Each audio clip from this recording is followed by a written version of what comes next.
رب العالمين، وأفضل الصلاة وأتم التسليم على سيدنا محمد وعلى آله وصحبه أجمعين.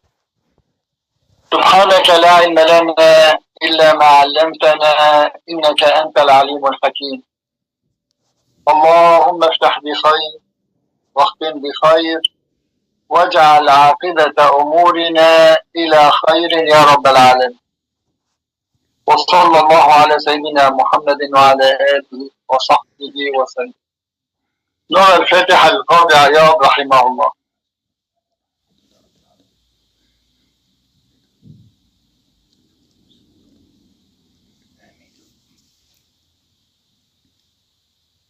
ما معنى الأسابيع الماضية أننا أنهينا الجزء الأول من الكتاب، ونحن الآن في الجزء الثاني من كتاب الشفاء لتعريف حقوق المصطفى. هذا الكتاب الثاني له مقدمة. بدأنا في المقدمة ومر معنا في فرض الإيمان به عليه الصلاة والسلام. إذن الإيمان برسول الله صلى الله عليه وسلم فرض، والدليل على ذلك قوله تعالى: فآمنوا بالله ورسوله. فآمنوا بالله ورسوله والنور الذي أنزلنا. وفي آية أخرى في سورة الأحزاب: لتؤمنوا بالله ورسوله إنا أرسلناك شاهدا ومبشرا ونذيرا. لتؤمنوا بالله ورسوله. إذن كما كنا نسمع من سيدنا الشيخ رحمه الله: رسول الله صلى الله عليه وسلم ركن ديننا، لا بد من لا إله إلا الله محمد رسول الله. أشهد أن لا إله إلا الله وأن محمدا رسول الله. ثم مر معنا بعد وجوب الإيمان به وجوب طاعته. إذن طاعته عليه الصلاة والسلام واجبة، والدليل قوله تعالى: يا أيها الذين آمنوا أطيعوا الله ورسوله. طب لا نوقف شوي، الصوت واضح يا أحباب؟ إذا واحد جاوبني معلش يضع اللاقط. نعم الصوت واضح. خلاص رجع والله، ضع يدك على اللقط.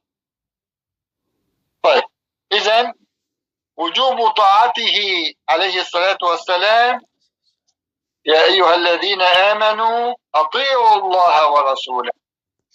هذه في الأنفال. في آل عمران: قل أطيعوا الله والرسول. أيضا في سورة النور: وإن تطيعوه تهتدوا. إذا وجوب طاعته عليه الصلاة والسلام. وصلنا إلى وجوب اتباعه، بما أننا آمنا به والإيمان به فرض وطاعته واجب، إذا يجب علينا أن نتبعه. خذوا عني مناسككم صلوا كما رأيتموني أصلي. إذن بوجوب اتباعه. ما المعنى فآمنوا بالله ورسوله النبي الأمي الذي يؤمن بالله وكلماته واتبعوه؟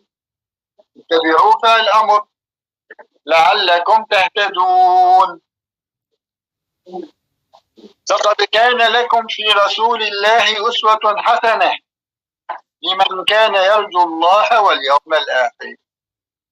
من زمان ما كان في ساعات اوتوماتيك، كان الساعة بنربط ربط، إذا الصبح نسينا نربطها عبية بتقف، وكان واحد يفتخر يقول ساعتي معير على بيج بين، ساعته تمام.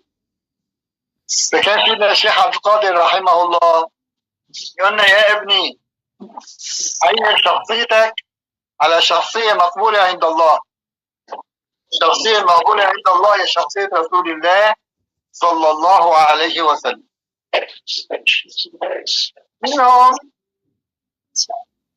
وقال سهل في قوله تعالى صراط الذين أنعمت عليهم، قال الذين أنعمت عليهم يعني بمتابعة السنة، فأمرهم تعالى بذلك وعدهم الاهتداء باتباعه، لأن الله تعالى أرسله بالهدى ودين الحق ليزكيهم ويعلمهم الكتاب والحكمة ويهديهم إلى صراط مستقيم. وهناك آية تقول إن ربي على صراط مستقيم. وروي عن الحسن أن أقواما قالوا يا رسول الله إنما نحب الله، فأنزل الله تعالى قل إن كنتم تحبون الله فاتبعوني يحببكم الله ويغفر لكم ذنوبكم والله غفور رحيم. إذا لا يكفي محبة الله سبحانه وتعالى. وشرحنا في الدروس الماضية كيف أن سيدنا الشيخ أحمد رحمه الله قال جعل اتباعه بين محبتين، قل إن كنتم تحبون الله فاتبعوني يحببكم الله. ولكن فرق بين المحب والمحبوب. أن نحب الله لما يغدون به، لأنه خلقنا، لأنه المنعم المفضال، هذا بديهي. أما هو يحبنا كما يقول سيدنا الشيخ الله يرحمه سيدنا الشيخ أحمد، هذه عجيبة غريبة، تموت أنت ولا تموت محبتك، تبقى ببقاء الله، لأن الله باق سرمدي أزلي. وأن سيدنا الشيخ عبد القادر رحمه الله قال في هذه الآية 3 بشارات. البشارة الأولى دليل محبتك لله اتباع رسوله. البشارة الثانية إذا اتبعت رسوله أحبك الله. البشارة الثالثة إذا أحبك لا ذنب، لا تثريب عليكم اليوم. ليش؟ لأن عين الرضا عن كل عيب جليلة. وقال الزجاج معناه إن كنتم تحبون الله أي طاعته فافعلوا ما أمركم به، إذ محبة العبد لله والرسول طاعته لهما أي المحبة، ورضاه بما أمرا،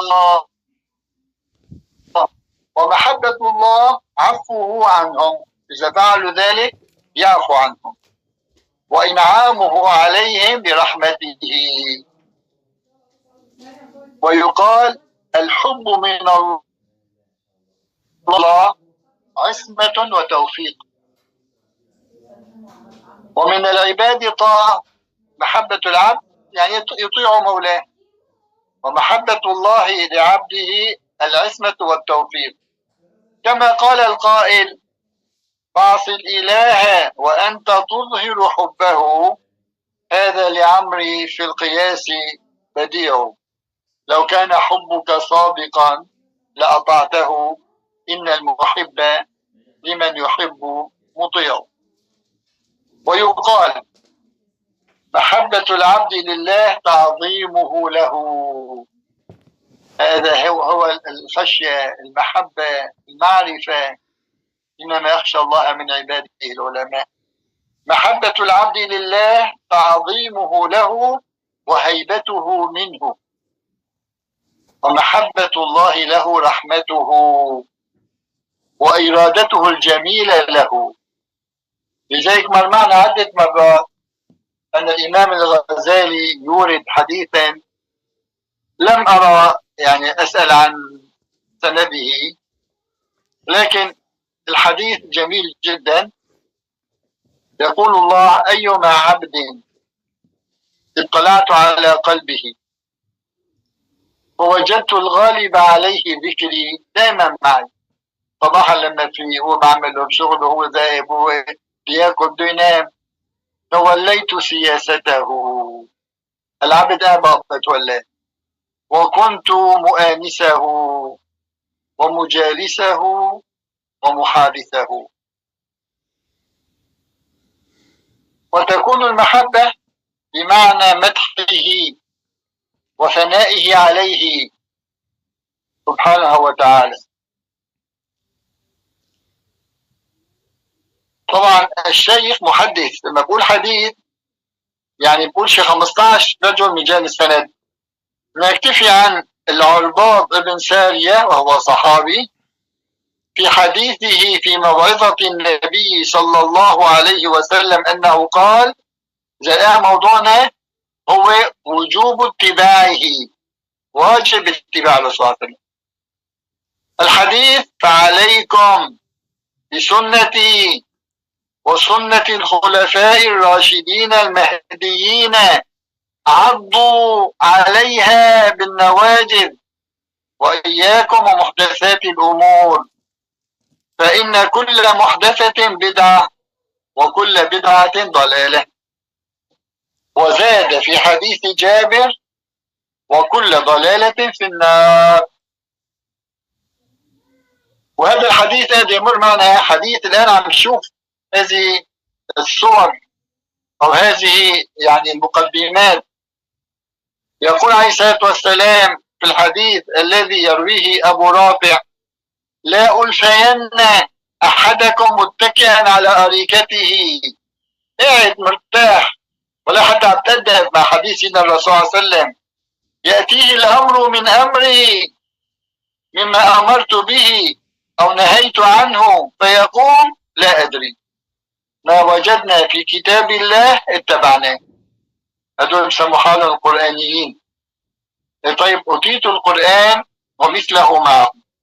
الله يأمرنا بالإجمال، يقول: أقيموا الصلاة. مين علمنا صلاة الظهر إمتى وقتها، والعصر والمغرب والعشاء والفجر والسنة القبلية والبعدية، وكيف نرفع وكيف نسجد.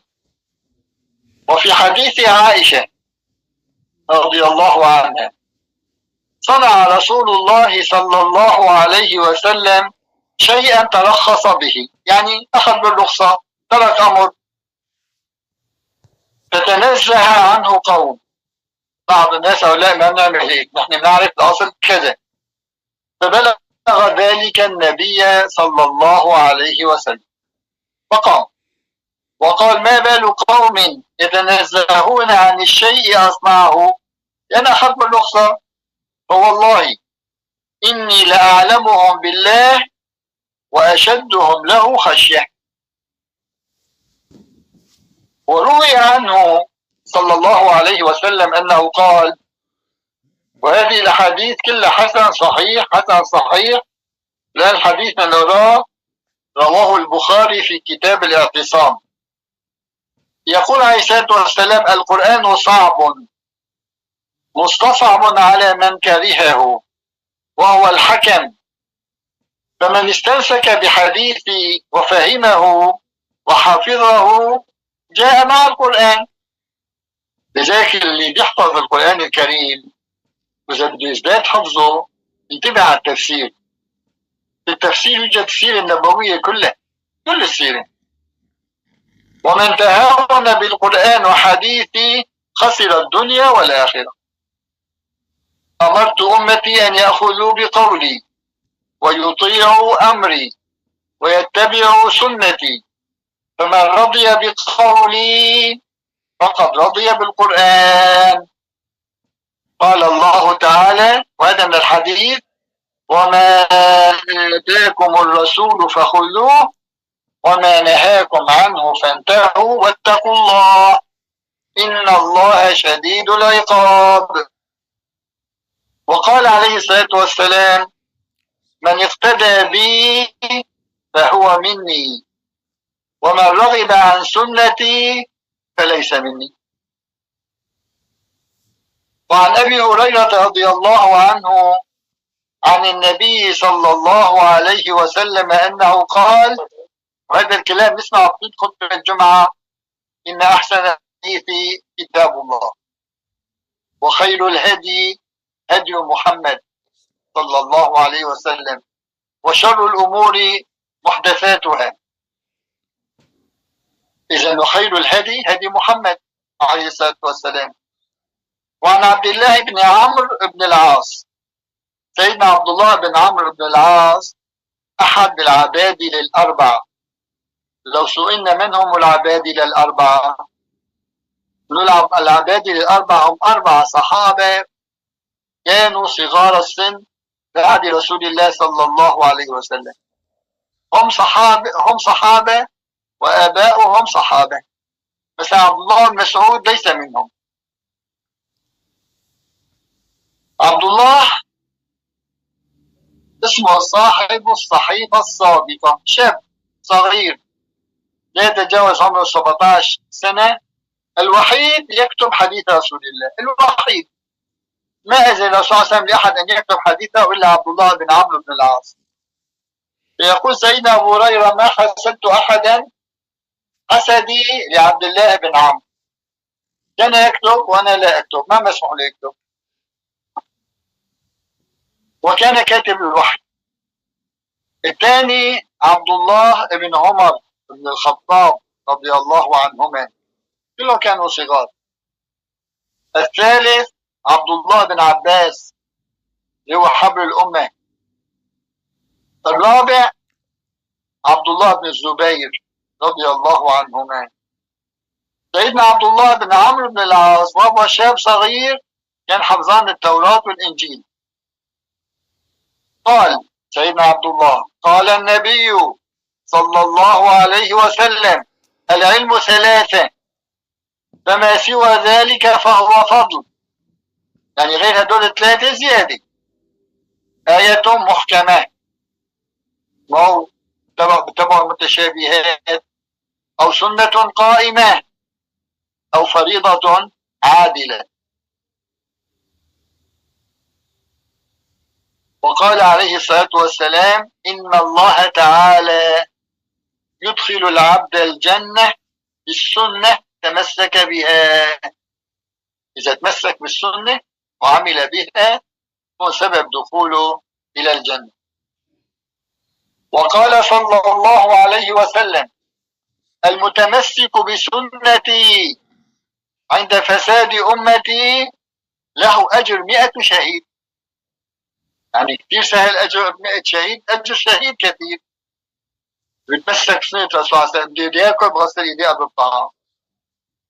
في منهم يدعو الأدعية الواردة أثناء الاستيقاظ من النوم، بده ينام بده الأدعية الواردة في أثناء النوم، يدخل بيت الخلاء.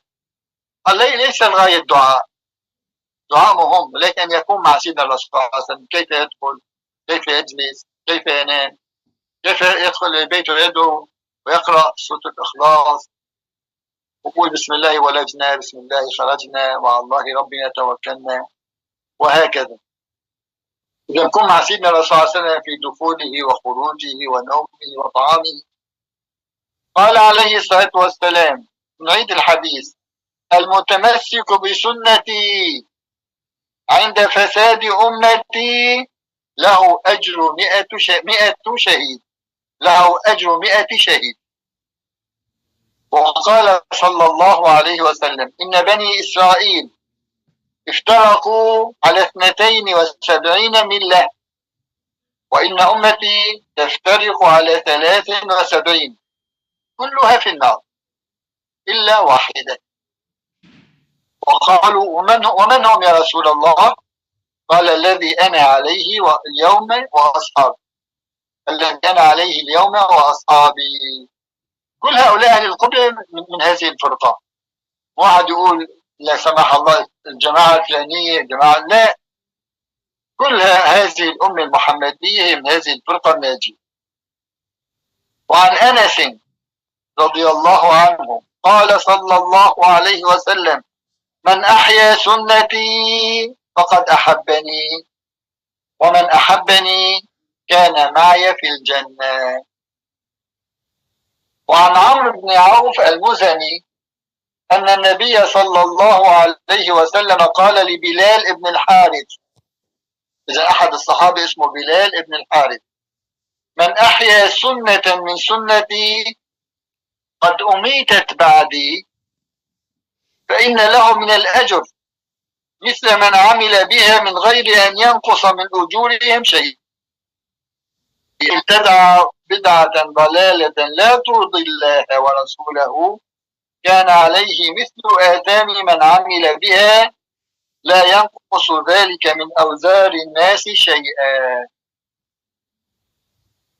مرة كنت في الحرم النبوي الشريف، واحد يعطي درس، عاد هذا الحديث شي 10 مرات: من سن سنة سيئة في الإسلام فعليه وزرها ووزر من عمل بها ليوم القيامة. وعاد عدة مرات، ما قالوا من سن سنة حسنة، ما عاد.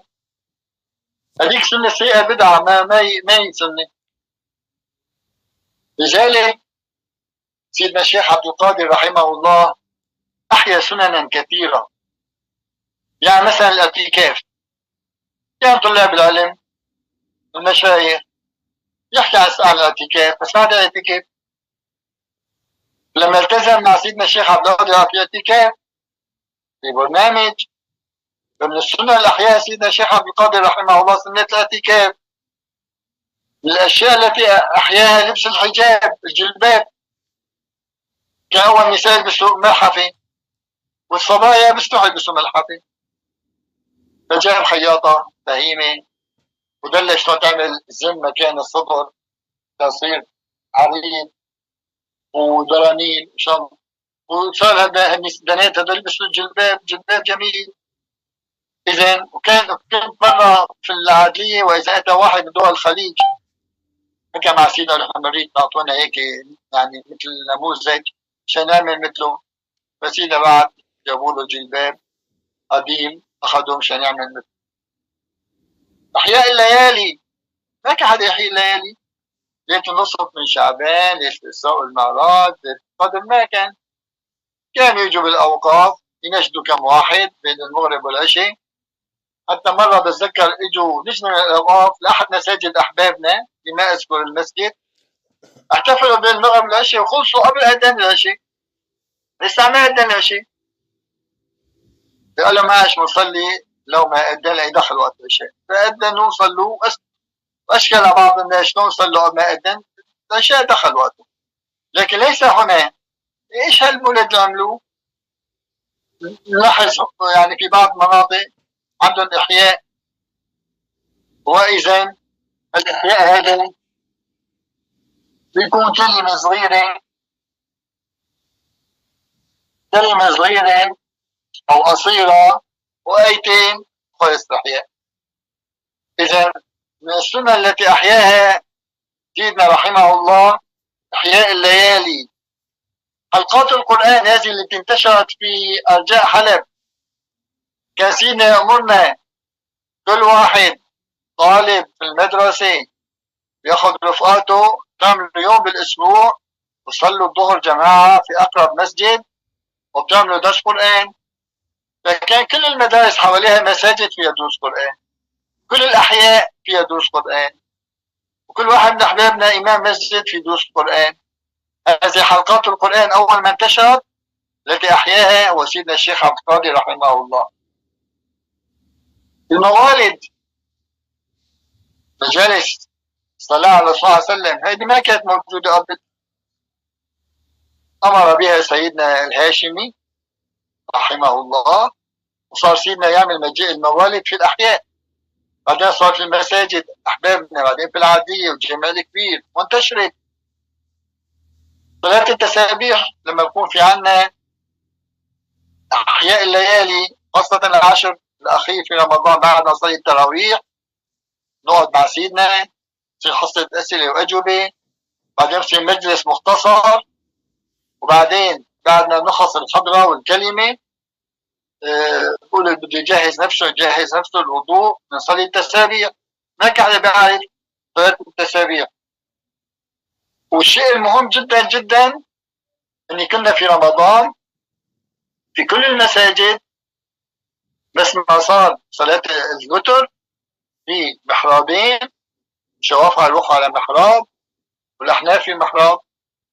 أول مرة بجي عادية أول صلاة تراويح مع سيدنا الله يرحمه قال يا ابني ما في داعي ان الشافعي يقلد الحنفي ويصلي الوتر 3 ركعات متصلات، قول قوي عند الشوافعة يجوز أن يصلي الوتر 3 ركعات. فأنت عم تصلي على مذهبك ركعتين وركعة، يمكن يكون 3 ركعات، وانتهت هذه المسألة. ما بقى في حدا يصلي جماعتين في رمضان بصلاة الوتر. أعاد سيدنا الشيخ عبد القادر للحضرة بهاء ومنظر ورونق الجميل.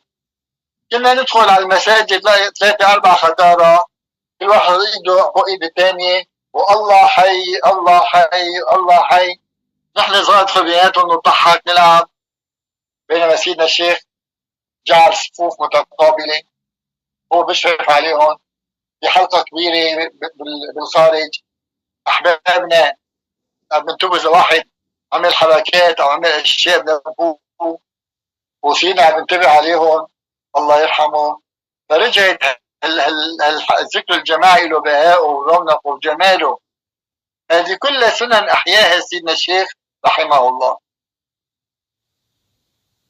وأحيا القلوب ورد لأعلام الغيوب.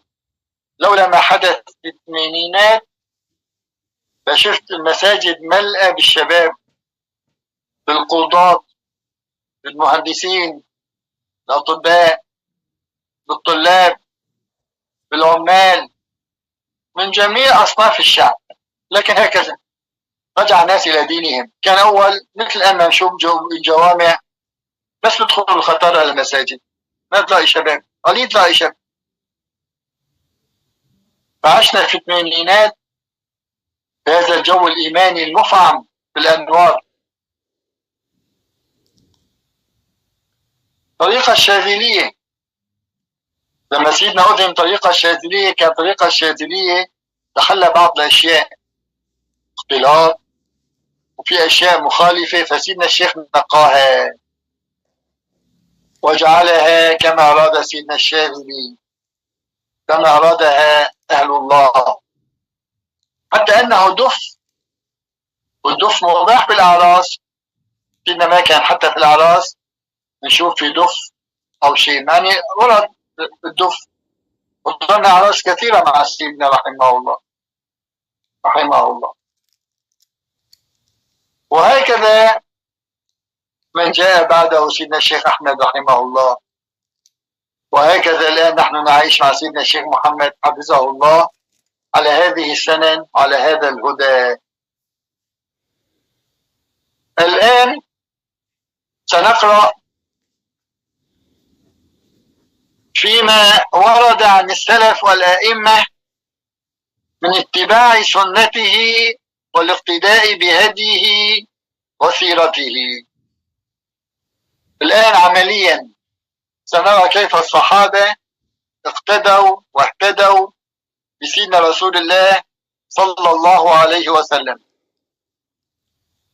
رجل من آل خالد ابن أسيد سأل عبد الله بن عمرو فقال: يا أبا عبد الرحمن، إنا نجد صلاة الخوف وصلاة الحضر في القرآن، يعني موجود في القرآن صلاة الخوف وصلاة الحضر صلاة العادية، ولا نجد صلاة السفر، يعني نجد صلاة السفر ركعتين أو تقصر الصلاة. فقال ابن عمر رضي الله عنهما: يا ابن أخي، إن الله بعث إلينا محمدا صلى الله عليه وسلم ولا نعلم شيئا، ما كنا نعرف شيء، فإنما نفعل كما رأيناه يفعل. خلاص، قصر الصلاة نقصر. قالوا له: الوتر فرض واجب. قال: صلاه رسول الله، صلاه عمر، صلاه أبو بكر، ونحن نصلي اتباع. وقال عمر بن عبد العزيز رضي الله عنه: سير رضي الله عنه لمن لم يكن من الصحابة. مر معنا دروس في الفقه، إذا كان هذا الرجل نفع الأمة دينا أو علما فيمكن أن تقول رضي الله عنه، ممكن. وقال عمر بن عبد العزيز رضي الله عنه، تذكرت شيء عن سيدنا عمر عمر بن عبد العزيز كان لا يعاقب أحد إذا أخطأ إلا بعد أن يتروى، بعد 3 بس ما هدي يحكي معه. وما أعرف في وقته ولا ثورة ولا حتى هؤلاء يعني الذين يكرهون الصحابة ما يعملوا شيء، يعني كان يحكي معهم بالمنطق والعقل. مرة من المرات تكلم معه واحد كلمة فضربه بالصوت 3 ضربات دون ما يشعر. ليش؟ هذا الرجل قال له أنت أفضل من معاوية، وضربه بالصوت 3 مرات. قال غبار من خار فرس معاوية أفضل مني. أقول لك صاحب رسول الله وتقول لي أنت أفضل من معاوية. والذي يدرس سيرة سيدنا معاوية الله يرضى عنه يرى سيدنا معاوية كان زاهدا، وإن كان أهل الشام بيحبوا الأبهة وبيحبوا المظاهر وبيلبس مشانه ويتلبس مشانه، سيدنا معاوية الشخصية كبيرة جدا. بطلب الأحباب جميعا يقولوا سيرة هذا الرجل اللي الله أكرمه بالحلم العجيب الغريب، وهو خال المؤمنين وهو كاتب الوحي. مرة كان ماشي والرسول صلى الله عليه وسلم ماشي أيضا، فقالوا يا رسول الله من للروم؟ من للروم؟ فأشار بعصا كان بيده على رقبة سيدنا معاوية قال هذا الشاب. سيدنا معاوية قعد الروم 40 سنة على يطأ النخلة يتلجلج ويتحرك، جعل الصوائف والشواتي ومعاكس السواري، فما حس ان الروم يتقدموا في عهد سيدنا معاوية الله يرضى عنه. المهم قال سيدنا عمر بن عبد العزيز سن رسول الله صلى الله عليه وسلم، إن الرسول صلى الله عليه وسلم في حياته قام بالسنن، وولاة الأمر بعده سننا. يعني الرسول صلى الله عليه وسلم سن وولاة الأمر سن، يعني الخلفاء من بعده.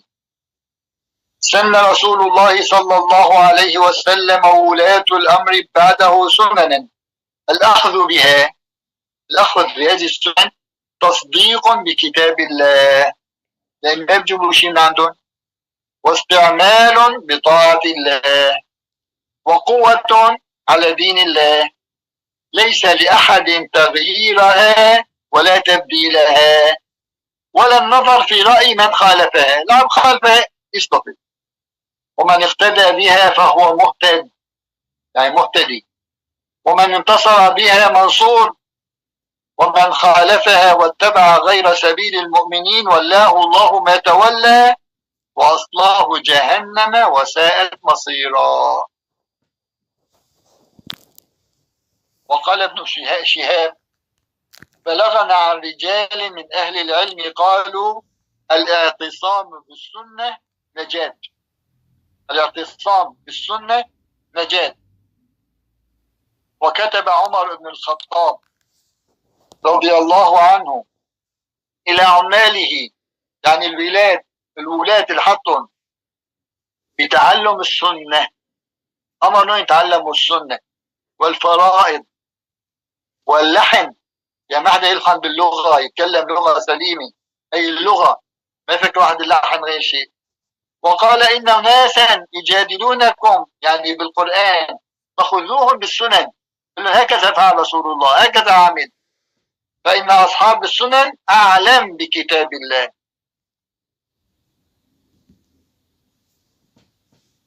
وفي خبره حين صلى بذي الحليفة ركعتين، طلع من المدينة ووصل لذي الحليفة محل ميقات أهل المدينة وصلى 4 ركعتين، فاستغربوا فقال أصنع كما رأيت رسول الله صلى الله عليه وسلم يصنع.